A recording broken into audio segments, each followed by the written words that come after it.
Halo sahabat YouTube, selamat pagi, siang, sore, ataupun malam. Selamat datang kembali di channel YouTube saya, Yosin Kogoya.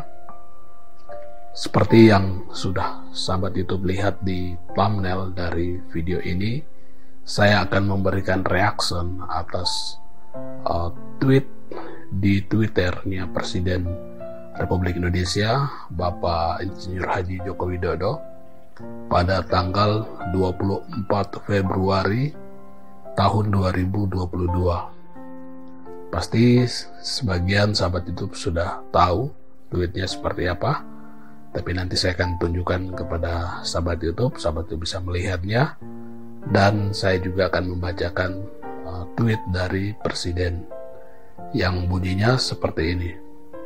Stop perang. Perang itu menyengsarakan umat manusia dan membahayakan dunia. Saya ulangi lagi, stop perang.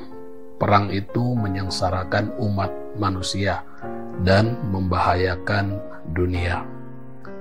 Dan ada juga yang ditulis dalam bahasa Inggris, itu dengan arti yang sama. Tweet ini tidak jelas ditujukan kepada siapa, tetapi kemungkinan kepada penyerangan yang dilakukan Rusia di Ukraina. Saya prihatin dengan penyerangan tersebut. Saya berharap konflik tersebut dapat segera berakhir, karena perang itu menyengsarakan umat manusia. Saya termasuk orang asli Papua yang sangat menghormati Bapak Presiden Jokowi dibanding presiden-presiden sebelumnya, kecuali mantan presiden almarhum Kiai Haji Abdul Rahman Wahid, atau yang akrab disapa Gus Dur. Kenapa Gus Dur? Ya, itu nanti saya akan menjelaskannya. Presiden Jokowi adalah salah satu presiden RI yang paling banyak kali berkunjung ke Papua dan memberikan perhatian yang serius untuk pembangunan infrastruktur di Papua. Itu sebabnya hampir semua orang asli Papua itu menyukai Presiden Jokowi. Waktu pemilihan umum, pemilihan presiden tahun 2019, hampir 100% suara orang Papua itu untuk Pak Jokowi. Orang Papua menaruh harapan kepada Pak Jokowi agar ketika terpilih kedua kali menjadi presiden dapat menyelesaikan persoalan pelanggaran HAM di Papua, membuka ruang dialog dengan tokoh-tokoh politik Papua Merdeka, mengubah cara pendekatan dari keamanan kepada pendekatan humanis. Namun sampai menjelang akhir periode kedua Presiden Jokowi, apa yang diharapkan orang Papua itu belum terjawab. Contohnya, kasus pelanggaran HAM masih terus terjadi, bahkan semakin banyak.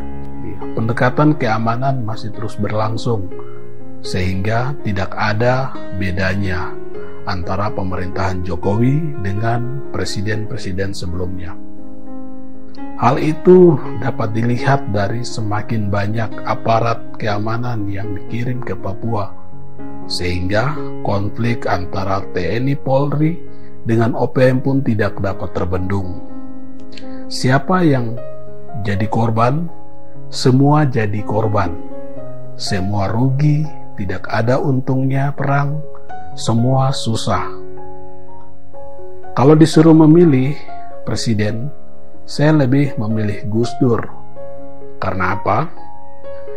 Karena selama dia menjadi presiden di Republik Indonesia ini, ada hubungan yang baik antara tokoh-tokoh pejuang Papua Merdeka. Tidak terjadi perang antara OPM dan TNI Polri. Masyarakat tidak perlu mengungsi keluar dari tempat yang mereka tinggali sejak nenek moyang mereka. Karena perang antara OPM dan TNI Polri, ya seperti yang terjadi saat ini. Tokoh politik Papua Merdeka diajak dialog. Salah satu permintaan tokoh-tokoh politik Papua Merdeka yang dikabulkan Gus Dur adalah menjadikan bendera bintang kejora sebagai bagian dari budaya orang Papua. Dan banyak tokoh-tokoh politik Papua Merdeka yang hidup.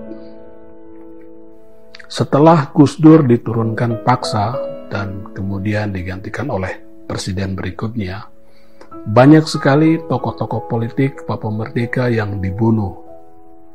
Pengiriman pasukan TNI Polri yang sangat banyak ke Papua. Terjadi perang antara TNI Polri dan OPM sampai dengan saat ini. Di masa pemerintahan Jokowi, ada perbedaan cara penanganan Papua. Di masa Gus Dur, ada ruang dialog antara tokoh politik Papua Merdeka.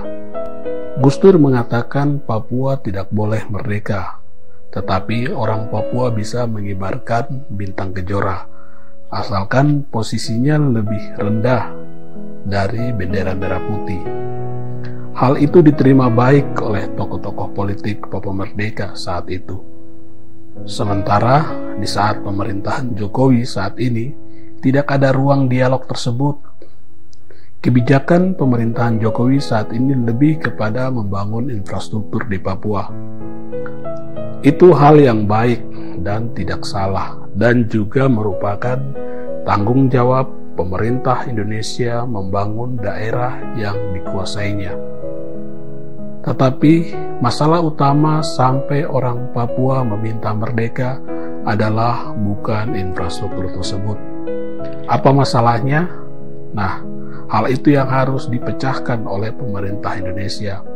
Sebab jika akar permasalahan tersebut tidak diselesaikan, maka sampai kapanpun keadaannya tidak akan berubah.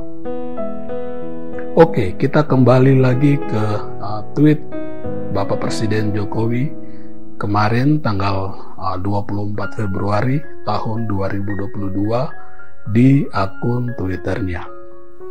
Saya coba untuk membaca komentar-komentar di kolom komentar dari tweet tersebut. Ada banyak yang menyinggung tentang Papua.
Sekarang yang menjadi pertanyaan, apakah di Papua terjadi perang?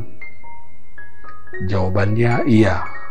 Sampai saat ini di Papua masih dan sedang terjadi perang, terutama di beberapa daerah atau kabupaten di Provinsi Papua dan Papua Barat.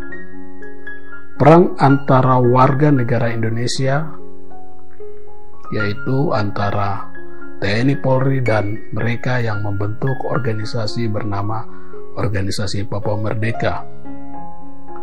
Siapa yang sengsara akibat perang tersebut? Perang tersebut menyengsarakan umat manusia yang hidup di tanah Papua. Perang tersebut menyengsarakan para istri TNI Polri yang mati akibat perang tersebut. Istri-istri dari TNI Polri yang berada di daerah di luar Papua, mereka sangat sedih dan juga kehilangan.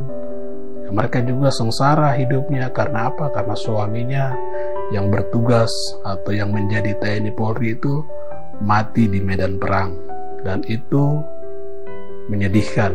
Saya sangat prihatin dan ikut berduka atas setiap kejadian-kejadian tersebut hingga saat ini. Ya, perang tersebut menyengsarakan hati-hati mama-mama Papua yang melahirkan anak-anak mereka, kemudian dibunuh begitu saja oleh oknum-oknum yang mengatasnamakan negara. Ketika Presiden Jokowi berteriak ke dunia, stop perang, tetapi bagaimana dengan di Papua? Sejak Trikora dikumandangkan sampai saat ini sudah 60 tahun perang di Papua. Bukti dari perang masih terjadi di Papua hingga terkini adalah kekacauan masih terjadi di Kabupaten Puncak, Intan Jaya, Kabupaten Duga, dan hampir merata di beberapa daerah di pegunungan, termasuk yang kini terjadi di Maibrat. Itu salah satu kabupaten di Provinsi Papua Barat. Kemiskinan di Papua juga mencapai angka tertinggi di Republik ini. Begitu juga penduduknya.